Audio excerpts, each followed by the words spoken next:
ಪರಮಾತ್ಮನಿಗೇನು ಅವ್ಯಕ್ತ ಎನ್ನುವಂಥ ಒಂದು ಬಿರುದಿದೆ, ಮಹಿಮೆ ಇದೆ.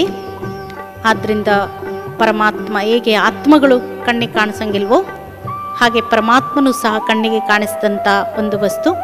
ಈಗ ಪರಮಾತ್ಮ ಎನ್ನುವಂಥ ಒಂದು ಶಬ್ದ ಇದೆ ಅಂತಂದರೆ ಈ ಜಗತ್ತಿನಲ್ಲಿ ಯಾವುದೇ ವ್ಯಕ್ತಿ, ವಸ್ತು, ಶಕ್ತಿ ಈ ಮೂರೂ ಇಲ್ಲದೆ ಹೆಸರು ಬರಲ್ಲ, ಹೆಸರಿರಲಿಕ್ಕೆ ಸಾಧ್ಯ ಇಲ್ಲ. ಇವತ್ತು ವಿಜ್ಞಾನ ಎಂಥ ಕಣ್ಣಿಗೆ ಕಾಣಿಸ್ತಂಥ ಗಾಳಿ ಒಳಗಿರುವಂಥ ಕ್ರಿಮಿಕೀಟಗಳಿಗೂ ಹೆಸರು ಕೊಟ್ಟಿದ್ದಾರೆ. ಹಾಗೆ ವ್ಯಕ್ತಿ, ವಸ್ತು, ಶಕ್ತಿ ಇಲ್ಲದೆ ಹೆಸರೇ ಬರಲ್ಲ. ಹಾಗೆ ಅದಕ್ಕೋಸ್ಕರ ಪರಮಾತ್ಮ ಎನ್ನುವಂಥ ಒಂದು ಹೆಸರಿದೆ ಅಂತ ಅಂದಮೇಲೆ ಅದು ಶಕ್ತಿಯ ಇರುವಿಕೆಯನ್ನು ತೋರಿಸುತ್ತೆ. ಅದರಿಂದ ಪರಮಾತ್ಮ ಅವ್ಯಕ್ತ. ಅಭೋಕ್ತ. ಅಭೋಕ್ತ ಅಂದರೆ ಭೋಗನೆ. ಈಗ ನಾವು ಸುಖ ದುಃಖಗಳನ್ನು ಭೋಗಿಸ್ತೇವೆ, ಪರಮಾತ್ಮ ಸುಖ ದುಃಖಗಳಲ್ಲಿ ಬರಲ್ಲ. ಯಾಕೆ ಬರಲ್ಲ ಹೇಳಿ? ಅವರು ಜನನ ಮರಣ ರಹಿತ. ನೀವೆಲ್ಲ ಕೇಳಿದಿರಿ, ಸಾವಿಲ್ಲದ ಕೇಡಿಲ್ಲದ ರೂಹಿಲ್ಲದ ಚೆಲುವಂಗ ನೊಲಿದೆನವ್ವ. ಯಾರು ಹೇಳಿದ್ದಾರೆ? ಅಕ್ಕ ಮಹಾದೇವಿ ಹೇಳಿದ್ದಾರೆ. ಸಾವು ಇಲ್ಲ, ಕೇಡು ಇಲ್ಲ. ಅದಕ್ಕೆ ಇನ್ನೊಂದು ಹೆಸರಿದೆ, ಮೃತ್ಯುಂಜಯ ಅಂತ ಕರೀತಾರೆ ಪರಮಾತ್ಮನನ್ನು. ಮೃತ್ಯುವನ್ನು ಗೆದ್ದವನು. ಮೃತ್ಯು ಬರಲ್ಲ ಅವನಿಗೆ. ಹುಟ್ಟಿದವನು ಒಂದು ದಿನ ಸಾಯಲೇಬೇಕು, ಸತ್ತವನು ಒಂದಿನ ಹುಟ್ಟಲೇಬೇಕು. ಪುನರಪಿ ಜನನಂ ಪುನರಪಿ ಮರಣಂ ಪುನರಪಿ ಜನನೇ ಜಠರೇ ಶಯನಂ ಅಂತ ಹೇಳ್ತಾರಲ್ಲ. ಆದರೆ ಪರಮಾತ್ಮ ಜನನ ಮರಣ ಚಕ್ರದಲ್ಲಿ ಬರಲ್ಲ. ಅದಕ್ಕೋಸ್ಕರ ಪರಮಾತ್ಮನಿಗೆ ಮೃತ್ಯುಂಜಯ ಅಂತ ಕರೀತಾರೆ. ಇನ್ನೊಂದು ಮಹಿಮೆ ಏನಂದರೆ ಅಕಾಯ ಅಂತ ಹೇಳ್ತಾರೆ ಪರಮಾತ್ಮನಿಗೆ. ಕಾಯ ಅಂದ್ರೇನು? ದೇಹ. ಕಾಯ ಅಂದರೆ ದೇಹ. ದೇಹ ಇಲ್ಲದವನು ಪರಮಾತ್ಮನಿಗೆ. ಅಕಾಯ ಅಂತಂದ್ರೆ ನಮ್ಮ ನಿಮ್ಮ ತರಹ ದೇಹ ಇಲ್ಲ. ಅದಕ್ಕೆ ಹೇಳ್ತಾರೆ, ಜೋ ಕಾತಾ ಹೇ ಪೀತಾ ಹೇ ಸಂಡಾಸ್ ಮೇ ಜಾತೆ ಭಗವಾನ್ ನೈ ಹೇ ಅಂತ. ಇನ್ನು ಈ ಪರಮಾತ್ಮ ಅದಕ್ಕೆ ದೇಹನೇ ಇಲ್ಲ ಪರಮಾತ್ಮನಿಗೆ, ಅದಕ್ಕೆ ಅಕಾಯ ಅಂತ ಹೇಳ್ತಾರೆ. ಇನ್ನೊಂದು ಅಯೋನಿಜ. ತಾಯಿಯ ಗರ್ಭದಲ್ಲಿ ಪರಮಾತ್ಮ ಜನಿಸಲ್ಲ, ಅದಕ್ಕೆ ಅಯೋನಿಜ. ನಾವೆಲ್ಲ ಯೋನಿಜರು, ತಾಯಿಯ ಗರ್ಭದಿಂದ ನಾವು ಜನಿಸ್ತೇವೆ. ಆದರೆ ಪರಮಾತ್ಮನಿಗೆ ತಂದೆ ತಾಯಿಗಳೂ ಇಲ್ಲ, ತಾಯಿಯಿಂದನೂ ಜನಿಸೋದಿಲ್ಲ. ಅದಕ್ಕೆ ಹೇಳ್ತಾರೆ, ಮರಣವಿಲ್ಲದ ಮಹಾನ್ ತಾಯಿ ಇಲ್ಲದ ಜನಿತ, ಮರಣವಿಲ್ಲದ ಮಹಂತ, ಮೂರ ನರಿಯದ ಮುಗ್ಧ. ಯಾರಿಗೆ ಹೇಳಿದ್ದಿದನ್ನು? ಮರಣವಿಲ್ಲದ ಮಹಂತ ಅಂದರೆ ಪರಮಾತ್ಮನಿಗೆ ಹೇಳ್ತಾರೆ. ತಾಯಿ ಇಲ್ಲದ ಜನಿತ ಪರಮಾತ್ಮ ಇದ್ದಾನೆ, ಆದರೆ ಅವನಿಗೆ ಹಾಗೇನೆ ಅದಕ್ಕೆ ಸ್ವಯಂಭೂ ಅಂತ ಕರೆದರು ಪರಮಾತ್ಮನನ್ನು. ಈ ಥರದಲ್ಲಿ ಅವ್ಯಕ್ತ, ಅಭೋಕ್ತ, ಅಕಾಯ, ಅಯೋನಿಜ, ಸರ್ವಶಕ್ತಿವಂತ, ಸರ್ವಜ್ಞ, ಎಲ್ಲವನ್ನೂ ತಿಳಿದುಕೊಂಡಿರುವಂಥವನು ಈ ಜಗತ್ತಿನ. ಅದಕ್ಕೆ ಜ್ಞಾನ ಸಾಗರ ಪರಂಜ್ಯೋತಿ. ಪರಂಜ್ಯೋತಿ ಒಳಗೆ ಸಾಗರೋಪಾದಿಯಲ್ಲಿ ಜ್ಞಾನ ಇರುವಂಥದ್ದು ಅಂತ ಹಿಂದಿನವರೆಲ್ಲ ಮಹಿಮೆ ಮಾಡಿದ್ದಾರೆ. ಇಲ್ಲಿ ನಾವು ಕೇಳಿದ್ವಿ ಪರಮಾತ್ಮ ಈ ಚಿತ್ರದೊಳಗೆಲ್ಲ ಗುಣಗಳ ಭಂಡಾರ, ಗುಣಗಳ ಸಾಗರನಾಗಿದ್ದಾರೆ. ನಾವು ಸಿಂಧು, ನಾವು ಸ್ವರೂಪ, ಪರಮಾತ್ಮ ಸಾಗರ. ನಂತರದಲ್ಲಿ ಶಿವಶಂಕರ ಚಿತ್ರ ಹಾಕ್ತೀರೇನು? ಈಗ ಪರಮಾತ್ಮ ಜ್ಯೋತಿ ಸ್ವರೂಪ ಇದ್ದಾರೆ ಅಂತ ಎಲ್ಲ ಧರ್ಮಗಳಲ್ಲೂ ಹೇಳಿದ್ದಾರೆ. ಅದೇ ಥರದಲ್ಲಿ ನಾವು ಪೂಜೆಯನ್ನು ಮಾಡ್ತಾ ಇದ್ದೇವೆ. ಈಗ ಪರಮಾತ್ಮನ ರೂಪ ಏನಾಯಿತು ಹಾಗಾದರೆ? ಜ್ಯೋತಿ ರೂಪ ಅಂತ ಆಯಿತು. ಈಗ ಪರಮಾತ್ಮನ ನಾಮ ಏನು? ಈಗ ನಾವೆಲ್ಲ ಆತ್ಮಗಳು, ಅವರು ಪರಮಾತ್ಮ. ಪರಮಾತ್ಮನ ಹೆಸರೇನು? ಶಿವ. ಶಿವ ಅಂದರೆ ಈಗ ಕೇವಲ ಹಿಂದೂಗಳಿಗೆ ಸಂಬಂಧಪಟ್ಟಂಥವನ? ಶಿವ ಅಂದರೆ ಏನು ಅರ್ಥ? ಶಿವ ಅಂದರೆ ಸಂಸ್ಕೃತದಲ್ಲಿ ಬಿಂದು ಅಂತ ಅರ್ಥ. ನಾವು ಹೇಗೆ ಪಾಯಿಂಟ್ ಆಫ್ ಲೈಟು, ಪರಮಾತ್ಮನು ಪಾಯಿಂಟ್ ಆಫ್ ಲೈಟ್. ಅಂದರೆ ಬಿಂದು ಅಂದರೆ ಅದಕ್ಕೆ ಸ್ಥಳವನ್ನು ಆಕ್ರಮಿಸ್ಕೊಳ್ತದೆ, ಆದರೆ ಉದ್ದ ಅಗಲ ವಿಸ್ತೀರ್ಣಗಳಿಲ್ಲ. ಅದಕ್ಕೆ ಪರಮಾತ್ಮನನ್ನ ಶಿವ ಅಂತ ಕರೆದರು. ಇನ್ನೊಂದು ಅರ್ಥ ಕಲ್ಯಾಣಕಾರಿ, ಮಂಗಳಕಾರಿ, ಶುಭಕಾರಿ. ಸರ್ವರಿಗೂ ಕಲ್ಯಾಣವನ್ನು ಉಂಟು ಮಾಡುವಂಥವನು, ಸರ್ವರಿಗೂ ಮಂಗಳವನ್ನು ಉಂಟು ಮಾಡುವಂಥವನು ಮತ್ತು ಸರ್ವರಿಗೂ ಶುಭವನ್ನುಂಟು ಮಾಡುವಂಥವನು ಪರಮಾತ್ಮ. ಕಲ್ಯಾಣಕಾರಿ, ಶುಭಕಾರಿ, ಮಂಗಳಕಾರಿ. ಈಗ ನೀವೆಲ್ಲರೂ ಒಂದು ನಮ್ಮ ರಾಷ್ಟ್ರಗೀತೆಯನ್ನು ಕೇಳಿದಿರಿ, ನಾವೆಲ್ಲ ಕೇಳಿದ್ದೀವಿ ತಾನೆ. ಈಗ ನಾವೆಲ್ಲ ಜನಗಣಮನ ಅಂತ ಹೇಳಿದ ತಕ್ಷಣ ಗೌರವ ಸಲ್ಲಿಸ್ಬೇಕು, ಎದ್ದು ನಿಂತ್ಕೊಳ್ಬೇಕು, ಇಲ್ಲಾಂದರೆ ಕಾನೂನಿಗೆ ವಿರೋಧ ಅದು. ಈಗ ಜನಗಣಮನ ಹೇಳೋದು ಬೇಡ, ಅದರ ಅರ್ಥವನ್ನು ಕೇಳೋಣ ಅಲ್ವಾ. ಈಗ ಜನಗಣಮನ ಅಧಿನಾಯಕ ಜಯ ಹೇ, ಭಾರತ ಭಾಗ್ಯವಿದಾತ, ಪಂಜಾಬ ಸಿಂಧು ಗುಜರಾತ ಮರಾಠ ದ್ರಾವಿಡ ಉತ್ಕಲ ವಂಗ, ವಿಂಧ್ಯ ಹಿಮಾಚಲ ಯಮುನಾ ಗಂಗಾ ಉಚ್ಚಲ ಜಲದಿತ ರಂಗ, ತವ ಶುಭ ನಾಮೆ ಗಾಹೆ ಗಾಹೆ ತವ ಜಯ ಗಾಥ, ಜಯ ಜನಗಣ ಮಂಗಳದಾಯಕ ಜಯ ಹೇ ಭಾರತ ಭಾಗ್ಯವಿದಾತ ಅಂತ ಹಾಡು.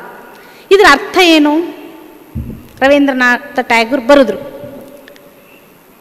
ಜನಗಣ ಮನ ಅಧಿನಾಯಕ ಜಯ ಹೇ ಅಂದರೆ, ಈಗ ಎಲ್ಲರೂ ನಿಂತ್ಕೊಂಡು ರಾಷ್ಟ್ರಗೀತೆ ಹಾಡಬೇಕಾದ್ರೆ ರಾಷ್ಟ್ರ ಧ್ವಜದ ಕೆಳಗೆ ನಿಂತ್ಕೊಂಡು ನಾವು ಈ ಹಾಡನ್ನು ಹೇಳ್ತೇವೆ, ರಾಷ್ಟ್ರಗೀತೆಯನ್ನು ಹೇಳ್ತೇವೆ. ಅಲ್ಲಿ ನಾವು ರಾಷ್ಟ್ರ ಧ್ವಜಕ್ಕೆ ಗೌರವವನ್ನು ಸಲ್ಲಿಸ್ತಾ ಇದ್ದೇವೋ, ರಾಷ್ಟ್ರ ಭೂಮಿಗೆ ಗೌರವವನ್ನು ಸಲ್ಲಿಸ್ತಾ ಇದ್ದೇವೋ? ಯಾವುದು ಕೇಳಿ ಅಣ್ಣಂದರು? ರಾಷ್ಟ್ರ ಭೂಮಿಗೋ ರಾಷ್ಟ್ರ ಧ್ವಜಕ್ಕೋ ಆ ಗೌರವ? ಯಾರು ಪ್ರಿನ್ಸಿಪಾಲ್ ಅಣ್ಣಂದ್ರಿದ್ದೀರ? ರಾಷ್ಟ್ರ ಭೂಮಿಗೆ. ಮತ್ತೆ ಅಕ್ಕಂದ್ರು ರಾಷ್ಟ್ರ ಧ್ವಜಕ್ಕೆ, ರಾಷ್ಟ್ರ ಭೂಮಿಗೆ ಈ ಹಾಡಿರೋದು. ಅದರ ಅರ್ಥ ನಾವು ನೋಡೋಣ ಯಾರಿಗೆ ಅಂತೇಳಿ. ಜನಗಣಮನ ಅಧಿನಾಯಕ ಜಯ ಹೇ, ಜನಗಳಿಗೆ ಮನಸ್ಸುಗಳಿಗೆ ಅಧಿನಾಯಕನಿಗೆ ಜಯವಾಗಲಿ. ಅಧಿನಾಯಕ ಅಂದರೆ ಯಾರು? ಪರಮಾತ್ಮ ಶಿವ. ಅಧಿನಾಯಕ ಜಯ ಹೇ, ಭಾರತ ಭಾಗ್ಯವಿದಾತ, ಭಾರತ ಆಧ್ಯಾತ್ಮಿಕತೆಯ ತವರೂರು. ಭಾರತದಲ್ಲಿ ಪರಮಾತ್ಮನ ಅವತರಣೆ ಆಗುತ್ತೆ, ಪರಮಾತ್ಮನ ಬರ್ತ್ ಪ್ಲೇಸ್ ಅಂತ ಹೇಳಿದ್ದಾರೆ ಭಾರತವನ್ನು. ಅದಕ್ಕೆ ಭಾರತದ ಭಾಗ್ಯವಿದಾತ ಯಾರು?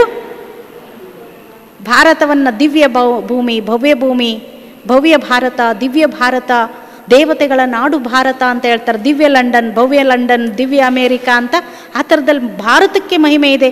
ವಿದೇಶದವರು ಭಾರತವನ್ನು ಕಂಡ್ರೆ ಪ್ರೀತಿ ಮಾಡ್ತಾರೆ. ಯಾಕೆ ಅಂದರೆ ಇಲ್ಲ ದೇವರನ್ನು ಬಹಳ ಒಪ್ತಾರೆ ಇವರು ಅಂತ ಹೇಳ್ಬಿಟ್ಟು. ಶಾಂತಿಪ್ರಿಯ ದೇಶ ನಮ್ಮ ದೇಶ. ಅದಕ್ಕೆ ಅಂದರೆ ಭಾರತ ಭಾಗ್ಯವಿದಾತ ಯಾರಂಗಾದ್ರೆ ಭಾರತಕ್ಕೆ ಭಾಗ್ಯವನ್ನು ಕೊಡುವಂಥವನು ವಿಧಾತ ಪರಮಾತ್ಮನಿಗೆ ಹೇಳೋದದು.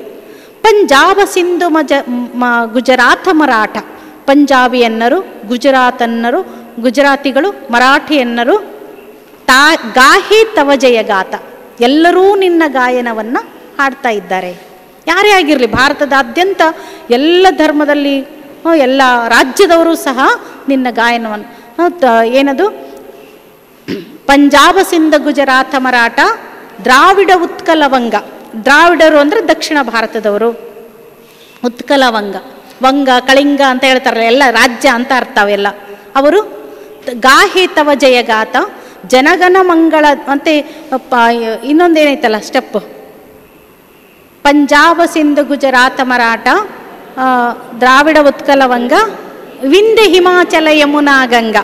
ವಿಂಧ್ಯ ಪರ್ವತ, ಹಿಮಾಚಲ ಪರ್ವತ, ಯಮುನೆ ಗಂಗೆ, ಉಚ್ಚಲ ಜಲದಿತ ರಂಗ.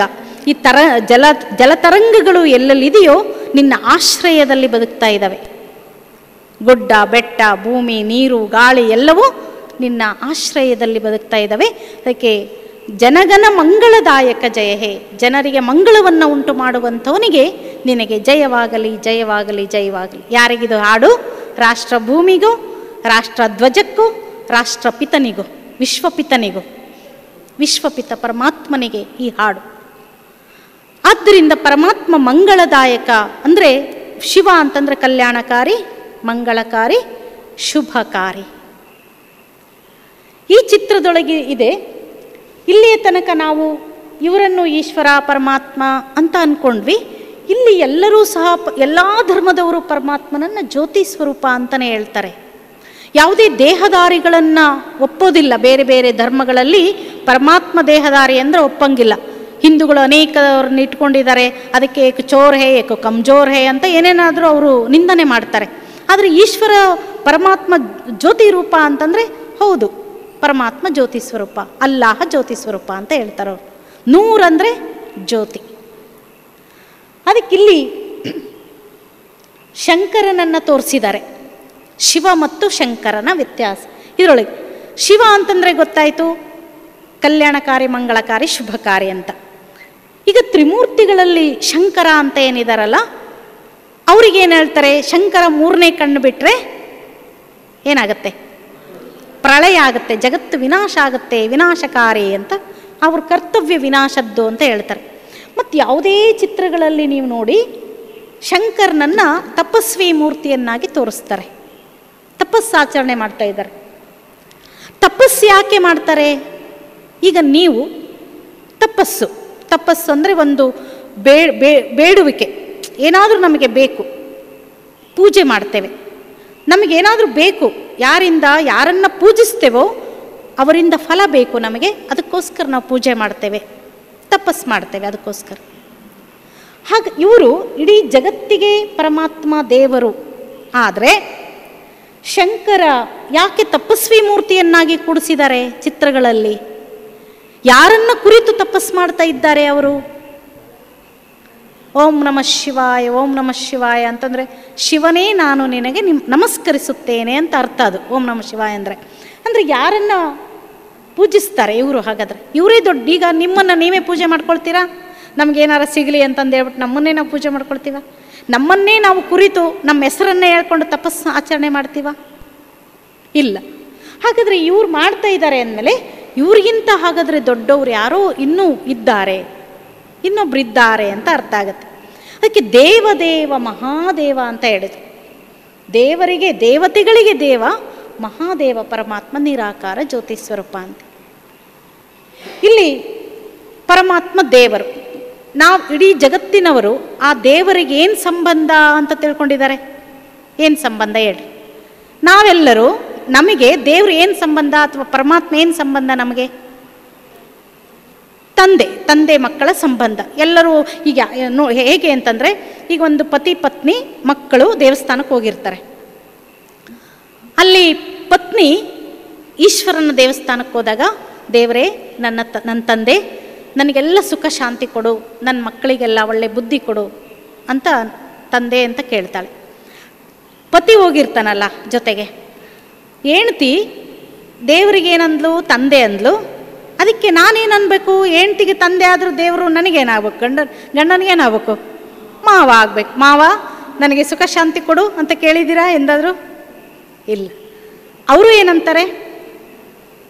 ಪರಮಾತ್ಮ ನನ್ನ ತಂದೆ ಸುಖ ಶಾಂತಿ ಕೊಡು ಅಂತ ಹೇಳ್ತಾರೆ. ಮಕ್ಕಳು ಹೋಗಿರ್ತಾರಲ್ಲ, ಹಾಗಾದರೆ ಅಪ್ಪ ಅಮ್ಮನಿಗೆ ಈ ಥರ ಅಮ್ಮ ಮಾವ ತಂದೆ ಆದಂದ್ರೆ ನಮಗೇನಾಗಬೇಕು? ಅಜ್ಜ ಆಗ್ಬೇಕು.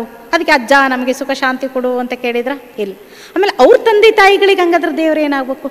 ಹಾಗೆ ಸಂಬಂಧಗಳಲ್ಲಿ, ದೇಹದ ಸಂಬಂಧಗಳಿಗೆ ದೇವರು ಒಬ್ಬೊಬ್ಬರಿಗೆ ಒಂದೊಂದು ಹೇಳಿದ್ರೆ ಏನಾಗಬೇಕು ಎಲ್ರಿಗೂ? ಅದಕ್ಕೆ ಎಲ್ಲರೂ ಹೇಳುವುದು, ದೇಹದ ಸಂಬಂಧ ಏನೇ ಇರಲಿ, ನಮ್ಮದು ಆತ್ಮದ ಸಂಬಂಧ ಒಂದೇ. ನಾವೆಲ್ಲ ಆತ್ಮಗಳು. ಅದಕ್ಕೆ ಆತ್ಮ ಭಾಯಿ, ಹಿಂದೂ ಚೀನಿ ಭಾಯಿ, ಹಿಂದೂ ಮುಸ್ಲಿಂ ಭಾಯಿ ಅಂತ ಹೇಳಿದ್ರು. ಹಾಗೆ ಆತ್ಮ ಸಹೋದರ. ಈ ದೇಹ ಪ್ರಕೃತಿ, ಅದರಲ್ಲಿರುವಂಥ ಆತ್ಮ ಪುರುಷ ಅಂದರೆ ಪುಲ್ಲಿಂಗ ಅಂತ ಅಲ್ಲ, ಒಡೆಯ ಅಂತ ಅರ್ಥ. ದೇಹಕ್ಕೆ ಮಾಲೀಕ ಅಂತ ಅರ್ಥ. ಅದಕ್ಕೆ ನಿಮ್ಮ ಪ್ರಕೃತಿ ಹೇಗಿದೆ ಅಂತ ಕೇಳಿದ್ರೆ ಏನರ್ಥ? ಆರೋಗ್ಯ ಚೆನ್ನಾಗಿದೆಯಾ, ದೇಹ ಹೆಂಗಿದೆ ಅಂತ, ದೇಹದ ಆರೋಗ್ಯ ಹೆಂಗಿದೆ ಅಂತ ಅರ್ಥ. ಅದಕ್ಕೆ ದೇಹ ಪ್ರಕೃತಿ, ಆತ್ಮ ಪುರುಷ. ನಾವೆಲ್ಲ ಆತ್ಮಗಳು, ಜ್ಯೋತಿ ಸ್ವರೂಪದಲ್ಲಿ ಇರುವಂಥವರು. ಆದ್ದರಿಂದ ಇಲ್ಲಿ ಪರಮಾತ್ಮನಿಗೆ ನಾವೆಲ್ಲರೂ, ನಮಗೆ ಪರಮಾತ್ಮ ಪಿತನ ಸಂಬಂಧ. ಈಗ ಶಂಕರನಿಗೆ ಎಷ್ಟು ಮಕ್ಕಳಿದ್ದಾರೆ? ಹೇಳ್ರಿ ಬೇಗ. ಇಬ್ಬರು ಅಥವಾ ಇನ್ನೊಬ್ರು ಯಾರೋ ಅಯ್ಯಪ್ಪ ಅವರು ಇವರನ್ನು 3 ಅನ್ಕೊಳ್ರಿ. ಹಾಗಾದ್ರೆ ಈ ಶಂಕರನಿಗೆ ಇಬ್ಬರೇ ಮಕ್ಕಳು, ಸೀಮಿತವಾಗಿರುವಂಥವ್ರು, ಗಣಪತಿ, ಷಣ್ಮುಖ. ಮತ್ತು ನಾವೆಲ್ಲರೂ ಪರಮಾತ್ಮನಿಗೆ ಅಪ್ಪ ಅಂತ ಹೇಳಿದ್ವಲ್ಲ, ಮತ್ತು ನಾವೆಲ್ಲರೂ ಎಲ್ಲಿ ಹೋದ್ವಿ? ಇವ್ರಿಗಿಬ್ಬರು ಮಕ್ಕಳಾದರೆ ಇವ್ರು ಪರಮಾತ್ಮ, ಮತ್ತು ಇವ್ರನ್ನೇ ಪರಮಾತ್ಮ ದೇವರು ಅಂತ ಅಂದ್ಕೊಂಡಿದ್ದೀವಲ್ಲ ನಾವೆಲ್ಲ ಅಲ್ವಾ? ಆದ್ದರಿಂದ ಇಲ್ಲಿ ಇವರು ದೇಹಧಾರಿ. 33 ಕೋಟಿ ಆತ್ಮಗಳಲ್ಲಿ ಅವರೆಲ್ಲ ಶರೀರಧಾರಿ ಆತ್ಮಗಳು, ರಾಮ ಕೃಷ್ಣ ಎಲ್ಲರೂ ಆಗಿರ್ಬೋದು. ಅದಕ್ಕೋಸ್ಕರ ಇಲ್ಲಿ ಈಶ್ವರನನ್ನೇ ಎಲ್ಲರೂ ಪೂಜೆ ಮಾಡ್ತಾರೆ. ಹಿಂದಿನ ಶರಣರು ಹೇಳಿದ್ದಾರೆ, ಪರಮಾತ್ಮ ಹೇಗಿದ್ದಾರೆ ಅಂತಂದರೆ, ತ್ರಿಶೂಲ ಡಮರುಗವಿಲ್ಲ, ಭಸ್ಮಭೂಷಿತನಲ್ಲ, ಋಷಿಯ ಮಗಳೊಡನಿದ್ದಾತನಲ್ಲ, ಎಸಗುವ ಸಂಸಾರದ ಕುರುಹಿಲ್ಲದಾತಂಗೆ ಹೆಸರಾವುದು ಹೇಳ ಅಂಬಿಕರ ಚೌಡಯ್ಯ. ಪರಮಾತ್ಮನಿಗೇನಿಲ್ಲ? ತ್ರಿಶೂಲ ಡಮರುಗವಿಲ್ಲ, ಭಸ್ಮಭೂಷಿತನಲ್ಲ, ವಿಭೂತಿ ಹಚ್ಕೊಂಡು ಕೊರಳೊಳಗೆ ಹಾವನ್ನು ಧರಿಸ್ಕೊಂಡು ಸರ್ಪವನ್ನು ಹಾಕ್ಕೊಂಡು ಚರ್ಮಂಬರ ಅಥವಾ ದಿಗಂಬರ ರೂಪದಲ್ಲಿ ಇರುವಂಥವನೇನಿದಾನಲ್ಲ, ಆ ರೀತಿ ಪರಮಾತ್ಮ ಇಲ್ಲ ಅಂತ ಹೇಳಿದ್ದಾರೆ. ಶರಣರು ಹೇಳಿದ್ದಾರೆ. ಮತ್ತೆ ಶಿವನು, ಪಾರ್ವತಿಯು ಶಿವನ ಸತಿ ಎನ್ನುವಂಥ ಶಿವದ್ರೋಹಿಗಳೇ ನೀವು ಕೇಳಿರೋ, ಬೆನಕನು ಶಿವನ ಸುತನೆನ್ನುವಂತಹ ಲಿಂಗದ್ರೋಹಿಗಳೇ ನೀವು ಕೇಳಿರೋ, ಶಿವನು ಅಜಾತ ಪವಿತ್ರ, ಮೂರನರಿಯದ ಮುಗ್ಧ, ತಾಯಿ ಇಲ್ಲದ ಜನಿತ, ಮರಣವಿಲ್ಲದ ಮಹಂತ ಅಂತ ಅವ್ರು ಹೇಳಿದ್ದಾರೆ. ಅಂದರೆ ದೇಹದಾರಿಗಳಿಗೆ ಇವ್ರಿಗೆಲ್ಲ ಇದ್ದಾರೆ, ಆದರೆ ಪರಮಾತ್ಮ ಏನೂ ಇಲ್ಲದಂಥವನು, ಅವನು ನಿರಾಕಾರ ಅಂತ ಹೇಳಿ. ನಿರಾಕಾರ ಅಂದ ತಕ್ಷಣ ಆಕಾರನೇ ಇಲ್ಲ ಅಂತ ಅರ್ಥ ಅಲ್ಲ. ನಮ್ಮ ತರಹ ದೇಹ ಇಲ್ಲ, ದೇಹ ಇಲ್ಲದವನು ನಿರಾಕಾರ ಪರಮಾತ್ಮ. ಹಾಗಾದರೆ ಪರಮಾತ್ಮನಿಗೆ ಮತ್ತೇನು ಹೇಳ್ತಾರೆ ಅಂದರೆ, ಪರಮಾತ್ಮ ಎಲ್ಲಿದ್ದಾನೆ? ಪರಮಾತ್ಮ ನಮ್ಮೊಳಗೂ ನಿಮ್ಮೊಳಗೂ ಎಲ್ಲರೊಳಗೂ ಇದ್ದಾನೆ ಅಂತ ಕೆಲವರೆಲ್ಲ ಹೇಳ್ತಾರೆ. ಪರಮಾತ್ಮ ಇಲ್ಲದ ಜಾಗ ಎಲ್ಲಿದೆ? ಎಲ್ಲದರೊಳಗೂ ಇದ್ದಾನೆ. ನಾವು ಮತ್ತೆ ಈಗ ಪೂಜೆ ಮಾಡಬೇಕಾದ್ರೆ ಈಗಲೂ ಸಹ ಎಲ್ಲ ಪೂಜೆಯನ್ನು ಮಾಡಿ ನೈವೇದ್ಯಕ್ಕೆ ಇಟ್ಟು, ಭಗವಂತ ದೇವರೇ ಎಲ್ಲಿದೆಯಪ್ಪ ಅಂತ ಎಲ್ಲಿ ನೋಡ್ತೇವೆ? ಮೇಲೆ ನೋಡ್ತೀವ, ಕೆಳಗೆ ನೋಡ್ತೀವ, ಅಕ್ಕಪಕ್ಕ ನೋಡ್ತೀವ? ಮೇಲೆ ನೋಡ್ತೀವಿ ಪರಮಾತ್ಮ ಎಲ್ಲಿದೆಯಾ ಅಂತ. ಹಾಗಾದ್ರೆ ಮೇಲಿದ್ದಾನೆ ಅಥವಾ ಇಲ್ಲಿದ್ದಾನೋ? ಎಲ್ಲಿದ್ದಾನೆ? ಈ ಪರಮಾತ್ಮನಿಗೆ ನೀನು ಎಲ್ಲರೊಳಗೂ ಇದ್ದೀಯಾ ಅಂತ ಏನು ನಾವು ಹೇಳ್ತೇವೆ, ಎಲ್ಲರೂ ಹೇಳ್ಕೊಳ್ತಾ ಬಂದಿದ್ದೇವೆ. ಪರಮಾತ್ಮ ಸರ್ವವ್ಯಾಪಿ, ಅಣು ರೇಣು ತೃಣಕಾಷ್ಠದಲ್ಲಿ ಪರಮಾತ್ಮ ಇದ್ದಾನೆ ಅಂತ ಹೇಳಿದರು. ಈಗ ನಮ್ಮೊಳಗೂ ನಿಮ್ಮೊಳಗೂ ಪರಮಾತ್ಮ ಇದ್ದಿದ್ರೆ ನಮಗೆ ಕಾಯಿಲೆ ದುಃಖ ಬರ್ತಿತ್ತ? ಪರಮಾತ್ಮನಿಗೆ ಹೇಳ್ತಾರೆ ದುಃಖಹರ್ತ ಸುಖಕರ್ತ, ದುಃಖವನ್ನು ದೂರ ಮಾಡಿ ಸುಖವನ್ನು ಕೊಡುವಂಥವನು ಪರಮಾತ್ಮ ಅಂತೇಳಿ. ನಮ್ಮೊಳಗೆ ಪರಮಾತ್ಮ ಇದ್ದಿದ್ರೆ ನಮಗೆ ಯಾಕೆ ಸುಖ ದುಃಖಗಳಲ್ಲಿ ನಾವು ಬರ್ತಿದ್ವಿ? ಅವ್ರ ಗುಣ ಹೆಂಗಿದೆಯೋ ನಾವು ಸಹ ಹಂಗೆ ಇರ್ತಿದ್ವಿ. ಈಗ ನೋಡಿ, ಪರಮಾತ್ಮನ ಅಂಶ ನಾವು ಅಂತ ಹೇಳ್ತೀವಿ. ಪರಮಾತ್ಮ ದೊಡ್ಡ ಅಖಂಡ ಜ್ಯೋತಿ, ನಾವು ಅವನ ಅಂಶ. ಈಗ ಒಂದು ಸೇಬು ಇದೆ. ಈ ಸೇಬುವನ್ನು 4 ಭಾಗವನ್ನು ಮಾಡಿ ನೀವು 4 ಜನಕ್ಕೆ ಹಂಚಿದರೆ ಅದರ ರುಚಿ ಹೇಗಿರುತ್ತೆ? ಅದರ ಮೂಲ ರುಚಿ ಹೇಗಿರುತ್ತೆ? ಇಲ್ಲ, ನನಗೊಬ್ಬರು ಹುಳಿ ಐತಿ ಅಂತ ಒಬ್ರು ಅಂತಾರೆ, ಒಬ್ರು ನಂದು ಇದು ಉಪ್ಪು ಐತಿ ಅಂತ ಹೇಳ್ತಾರೆ, ಒಬ್ಬರು ಭಾಳ ಸ್ವೀಟ್ ಐತಿ ಅಂತ ಹೇಳ್ತಾರೆ. ಒಂದೇ ಸೇಬುವಿನ 4 ಭಾಗಗಳನ್ನು ಭಾಗ ಮಾಡಿ ಹಂಚಿದಾಗ ಸೇಮ್ ಇರುತ್ತೆ ತಾನೇ? ಅದೆಲ್ಲ ಏನು ಬೇರೆ ಬೇರೆ ರುಚಿ ಇರುತ್ತೋ? ಸೇಮ್ ಇರುತ್ತೆ. ಹಾಗೆ ಪರಮಾತ್ಮನ ಒಳಗಿಂದ ಅಂಶಗಳು ನಾವು ಆಗಿದ್ದರೆ, ಪರಮಾತ್ಮ ದುಃಖಹರ್ತ ಸುಖಕರ್ತ, ಜ್ಞಾನಸಾಗರ, ಮುಕ್ತಿ ಜೀವನ್ ಮುಕ್ತಿದಾತ, ಪತಿತ ಪಾವನ, ಕ್ಷಮಾಸಾಗರ, ಏನೆಲ್ಲ ಮಹಿಮೆ ಇದ್ದಾವೆ ಪರಮಾತ್ಮನದ್ದು. ಭವರೋಗ ವೈದ್ಯ ಪರಮಾತ್ಮ. ನಾವು ಅದೇ ಥರ ಇರಬೇಕು ತಾನೇ? ಅದೇ ಥರ ಇರಬೇಕಲ್ವ? ಈಗ ನಮ್ಮ ಸ್ವಭಾವ ಸಂಸ್ಕಾರಗಳು ಬೇರೆ ಬೇರೆ ಇದೆ, ಭಿನ್ನ ಭಿನ್ನ. ಕೆಲವು ಎಷ್ಟಿದೆ ಅಂತಂದರೆ ಕಾಮ, ಕ್ರೋಧ, ಲೋಭ, ಮೋಹ, ಅಹಂಕಾರ, ಈರ್ಷ, ದ್ವೇಷ ಪರ್ಸೆಂಟೇಜ್ನಲ್ಲಿ ಇದ್ದಾವೆ ನಮ್ಮ ಹತ್ರ ಎಲ್ಲ. 100% ಇರ್ಬೋದು, 50% ಇರ್ಬೋದು, 75% ಇದಾವೆ, ಒಟ್ಟಿನಲ್ಲಿದ್ದಾವೆ. ಆದರೆ ಪರಮಾತ್ಮನಿಗೆ ಏನು ಹೇಳ್ತಾರೆ ಅಂದರೆ ಭೂತನಾಥ,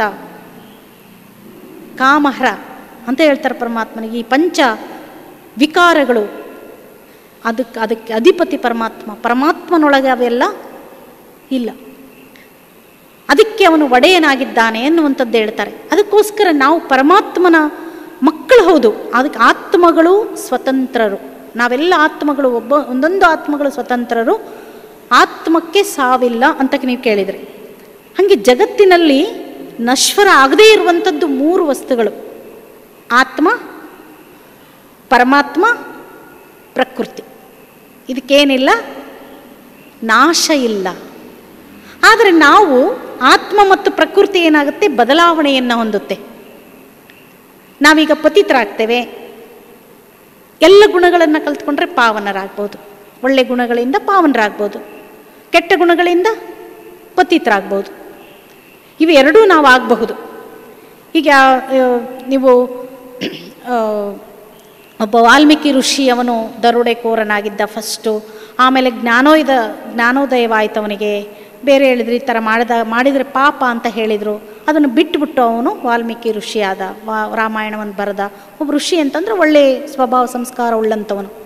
ಹಾಗೆ ಪಾಪಾತ್ಮರಿಂದ ಏನಾಗ್ಬೋದು, ನಾವು ಪುಣ್ಯಾತ್ಮರಾಗ್ಬೋದು. ಈಗ ಬುದ್ಧ ಅನೇಕ ಜನರನ್ನು, ಎಂತೆಂಥ ಅಂಗುಲಿಮಾಲೆ ಬಹಳ ಕ್ರೂರಿಗಳನ್ನು ಸಹ ತನ್ನ ತಪಶಕ್ತಿಯಿಂದ ಏನು ಮಾಡ್ದ, ಪರಿವರ್ತನೆ ಮಾಡಿ ಬೌದ್ಧ ಭಿಕ್ಷುಗಳನ್ನಾಗಿ ಮಾಡ್ದ ಅಂತ ಕಥೆಯನ್ನು ನಾವು ಕೇಳ್ತೇವೆ. ಹಾಗೆ ನಮ್ಮ ಹಿಂದಿನ ಋಷಿ ಮುನಿಗಳು ತಪಸ್ ಮಾಡಬೇಕಾದ್ರೆ ಕ್ರೂರ ಪ್ರಾಣಿಗಳು ಬರ್ತಾಯಿದ್ವು ಅವರ ಹತ್ರ, ಸಿಂಹ, ಹುಲಿ, ಹಾವು. ಆದರೆ ಅವೆಲ್ಲ ಸಾತ್ವಿಕ ಆಗಿಬಿಡ್ತಾಯಿದ್ವು ಅವರ ವಾತಾವರಣದಲ್ಲಿ ಬಂದಾಗ. ಅವ್ರಿಗೆ ಯಾವುದು ಯಾರಿಗೂ ಏನೂ ಮಾಡ್ತಾ ಇರಲಿಲ್ಲ, ಹಾನಿ ಮಾಡ್ತಾ ಇರಲಿಲ್ಲ ಅಂತ ನಾವು ಕೇಳಿದ್ದೀವಿ ಅಲ್ವಾ. ಹಾಗೆ ನಾವು ಪರಿವರ್ತನೆಗೊಳ್ಬೋದು, ಪತಿತರು ಆಗ್ಬೋದು. ಬಹಳ ಪಾಪಾತ್ಮರಿದ್ದವರು ಜ್ಞಾನೋದಯವಾದ ನಂತರ ಹಿಂಗೆ ಮಾಡಬಾರ್ದಲ್ಲ ಅಂತ ಗೊತ್ತಾಯಿತು ನಮಗೆ ಅಂದರೆ ನಾವು ಪುಣ್ಯಾತ್ಮರು ಆಗಿಬಿಡ್ಬೋದು. ಹಾಗೆ ಪ್ರಕೃತಿನೂ ಈಗ ತಮೋ ಪ್ರಧಾನ ಆಗಿದೆ, ಪರಿಸರ ಮಾಲಿನ್ಯ ಆಗಿದೆ ತಾನೆ, ಪರಿಸರ ಮತ್ತೆ ಸತೋ ಪ್ರಧಾನ ಆಗ್ಬೋದು. ಅದನ್ನೇ ಈಗ ರಾಜಯೋಗದ ಮೂಲಕ ಮಾಡ್ತಾ ಇರೋದು ಪರಮಾತ್ಮನ ಕರ್ತವ್ಯ.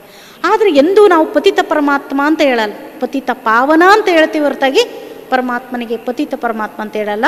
ಆದ್ದರಿಂದ ಪರಮಾತ್ಮ ಸದಾ ಪಾವನ ಆಗಿರುವಂಥವನು. ಓಂ ಶಾಂತಿ. ಮುಂದಿನ ಭಾಗದಲ್ಲಿ